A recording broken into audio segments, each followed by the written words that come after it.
Oh, hey, what's up, you guys? How's it going? It's Papa, and I'm going to be showing you guys an updated Dark Warrior deck profile today. And I know what you're thinking. It's been a while since I've shown Dark Warrior on my channel. For those of you that have been longtime subscribers of the channel, I used to play Dark Warrior back in the day, back when we had Halka Firebrax, when we had like Auroradon, when we had like all these other broken cards that made the deck viable. But I've been trying to find a good list that I like that can still combo that way, and I basically had nothing for most of the time, but I did find this cool channel called Just 2 Classic. I'll go ahead and leave their video in the description. This is not entirely my list. He was playing different cards than I'm playing in the list, but a lot of it is very, very similar.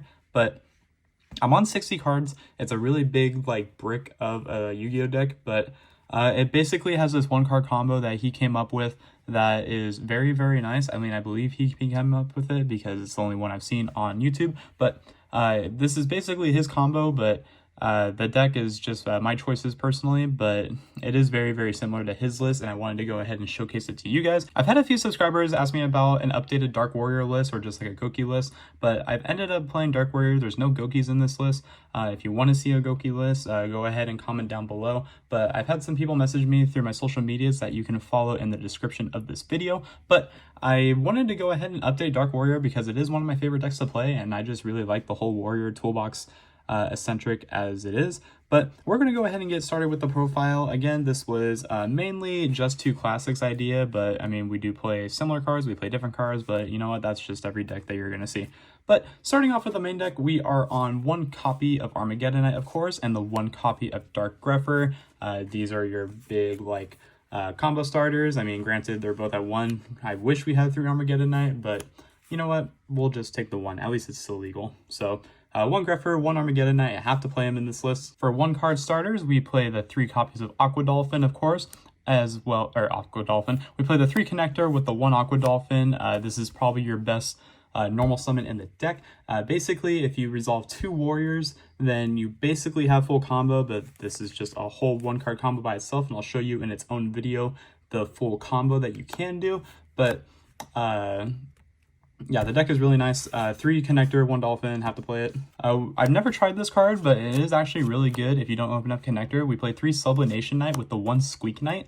Basically, you've seen this in like Infernoble combos, but it's again another 1 card full combo because you summon the Knight and then you equip the Squeak Knight from the deck. Squeak Knight unequips itself to summon, and then you have 2 warriors right there. But basically, another 1 card starter is Sublimation Knight. And then for extenders, we play a lot of them. We play 3 Fireflint Lady, 3 Blue Mountain Butterspy. This could be any other extender that you want, but I like this one because it chain blocks connector and Sublimation Knight.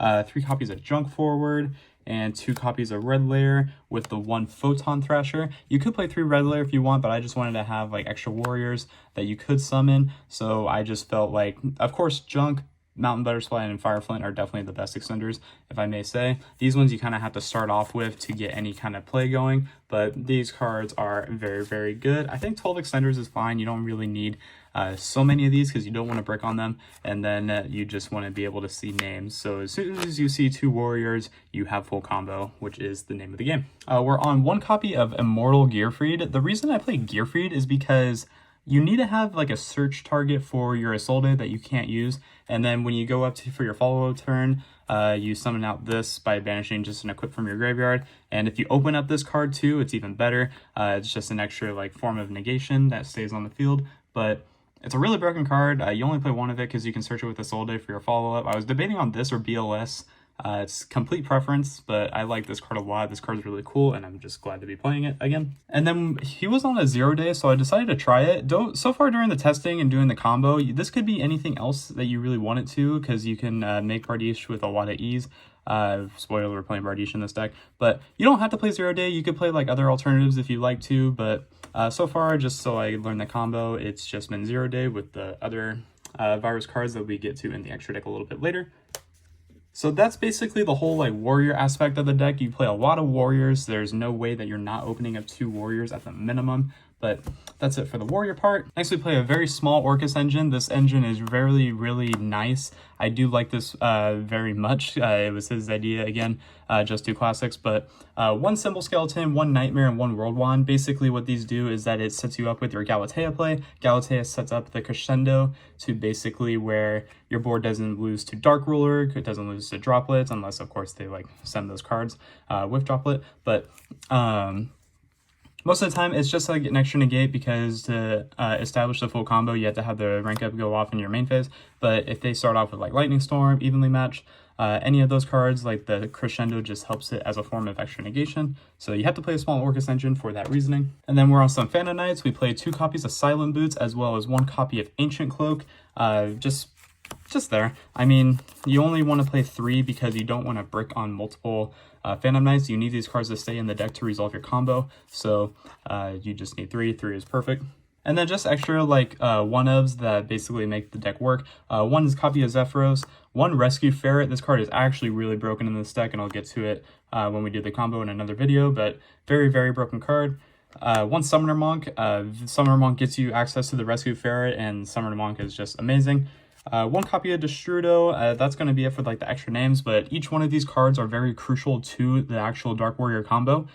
Just again, when I get to the combo, you'll see how that works, but you just need 1 of each. Granted, I think you can only play 1 Destrudo anyway, but these cards are really broken for the deck, and you get easy access to them just off of 2 warriors. And then I do play hand traps. He wasn't playing hand traps in his list, but I'm on 3 copies of Ash, 3 copies of Bell, and then I'm on 3 copies of Droplet. So these are like the only like forms of like interruption that I do play, because these cards help for going first and for going second. Ash being able to stop the Haviness to where your combo can resolve all 3. Bell is mainly there for stopping Bistles. Granted, I wish I could play 6 Bells. If I could play 6 Ghost Bells, I would, but you can't, so you have to play 3. Basically, the thing that this deck loses to are the Bistles, and Droll, of course, but Bell is mainly here just to stop Bistles, because if a Bistle hits your Destrudo or it hits your Zephyros, you're basically not resolving the combo, and it's very glass cannon in that aspect. But most of the part, the deck isn't really like super competitive per se. It's mainly just here to like play at locals, play for fun. You could probably take it to a regional if you want, probably not do Hill Hop because again, Bistles are just everywhere right now. So if you play against a deck that plays Bistles, you're probably going to have a bad time.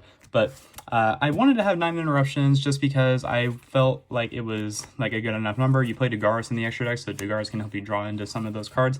But these feel fine. I feel like you don't need anything more.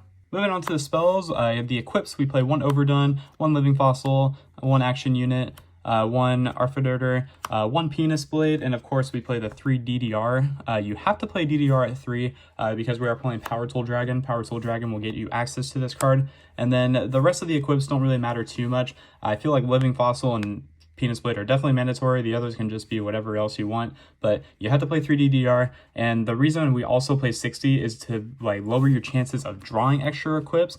Like granted, if you draw one of these your opening turn, that's fine. Nothing really too bad there, because then you could just really go off of the Power Tool Dragon, the other like equips, but you basically want to just get yourself access to this card as soon as possible. So that's also kind of why we play 3. But 8 equips, I feel like that's fine, because if you draw like 1 extra equip, then you can still send 4 to get your Armageddon Knight on the field with a Soul Day. But 8 equips is fine. And then we just play a bunch of good cards. 1 Monster Reborn, 1 Double or Nothing. I know this looks weird, but it makes a lot of sense during the combo. Call by the Grave, of course. I mean, it's 60 cards. If you still draw the Call by the Grave, you're a god. So be goddish, I guess. 1 of the Phantom Nips Rank Up Magic Launch. This card is very crucial to the full combo. 1 Foolish Burial, and 1 Reinforcement of the Army to round off your 1-of spells. He was playing a few different spells that I wasn't playing in his list, but I feel like these are fine. It's just all preference. Remember, at the end of the day, all preference. And then for traps, we are on 1 Orcus Crescendo, 1 Fogblade, and 1 Shade Brigadine. You could play more Brigadines if you want, but you can set this off of the Silent Boots, so I don't really feel that you need to play 3 of this. I just felt that one was fine. But that is it for the main decks. It's a big fat pile of cards, so big fat 60. No more, no less, of course. I think if there is something that you could want to play, you could play Bistles in this deck if you want to. I prefer not to because the Bistles don't do anything for you during the combo itself, and the zones really matter in the full combo as well when we get to it. But you basically don't want to clog your hand with Bistles because they don't really do anything, especially if you're playing against like Flunder or you're playing against like Sword Souls, or where those cards are basically dead. But you could play Bistles if you want to, just to compete with like Tier Element, but I just choose not to because the zone placement is very important, and again, they just don't do anything for your overall end board. So 60 card main deck. I'm going to go ahead and get into the extra deck. The extra deck isn't really too lenient. Like, a lot of these cards are very mandatory. I think there was only 2 spots that you need to like have as extra technically per se, but I'll get into it. It's basically the same as the other guy's extra deck. We are on 2 copies of Isolde, of course. You have to play 2 Isolde. I feel like you could get away with 1. That's like the extra like flex spot per se, but if you basically get stopped on your Isolde, your turn 1, and then your opponent goes next, they get rid of your first Isolde, then you're kind of just screwed at that point. So you need to have the second one just in case you don't have access to your Armageddon Knight or your first Isolde gets stopped. So 2 Isolde, definitely need that. 1 Galatea. For Galatea, you need to play at least one of it. You could play Dingirsu as well. That was his other flex spot that he was playing, but I'm not playing Dingirsu in this list because it just never comes up for me.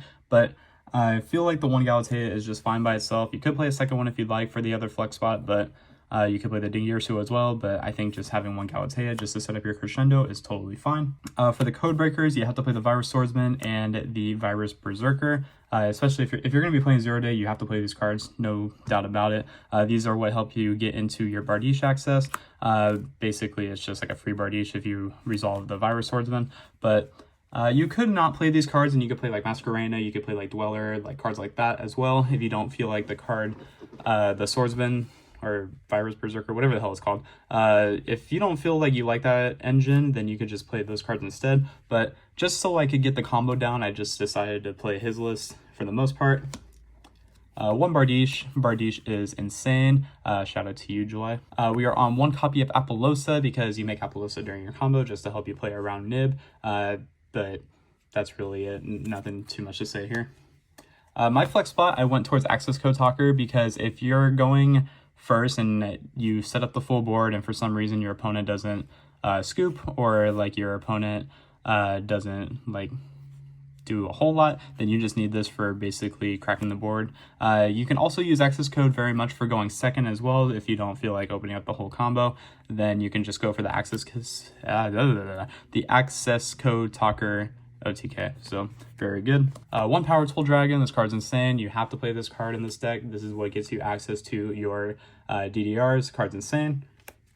1 copy of Levier. This card is basically what also helps you loop around your Armageddon Knight, but just 1 is fine. 1 Utopia Double. I know this looks weird, but Utopia Double pairs up with another card we're playing, the Utopia Kaiser. Kaiser is basically what helps you pull off the kill in this deck, being able to just use the Rank of Magic to go into your number 89, and the number 89 basically acts as the body for your duo Don King Kali Yuga. Basically, as soon as you summon Kali Yuga, that's like the whole like preference of this deck. Summon Kali Yuga, your opponent can't do anything for the rest of the turn, and then it comes back to you and you just swing, and that's basically the game. But this is basically like what the FTK, not FTK, but like basically the turn 1 stoppage does. The whole combo is centered around getting to your King Kali Yuga for your opponent's turn. But yeah, that's really it. That's all those. Shouldn't need to explain too much more. And then the last card we play in the extra deck is, of course, number 60 Dugaris. You could take out the virus stuff again to play Dweller or Masquerena if you don't feel like playing the Codebreaker stuff, but the Dugaris is what helps you in the combo as well, getting you access to the Summoner Monk, getting you access to like draw 2 cards if you need to, draw any extra interruption. But yeah, I guess that's going to go ahead and do it for the deck profile. I know this video is already just a little bit too long, but this is just going to be the deck profile of the Dark Warrior deck. I will have a separate video with the full combo of the deck because it's a really long combo, but It's very simple to learn as soon as you get it down. You just have to be careful with your like zone placement. But the deck is a lot of fun. It's super nice to play. And again, it's nothing too competitive. It's just something that you can probably take to locals or play casually, just because it does have a lot of weak spots in the deck that I do hate to admit. But if you can pull off the combo, if you do this whole thing uninterrupted, you are winning the game. There's no way that you don't. I mean, if there is, then something had to have gone wrong. But the deck is super fun. It's really, really tight to play. And of course, 60 cards is definitely a lot of fun. You get to play like a lot of cool warriors. I wish I could find a list that played Goki in it, because I do like Goki cards a lot. But the deck is still really fun to play. But that's really going to do it for this video, guys. Thank you so much for watching. And until the next time, this has been Papa, and I will catch you all in my next video. Take care, everyone.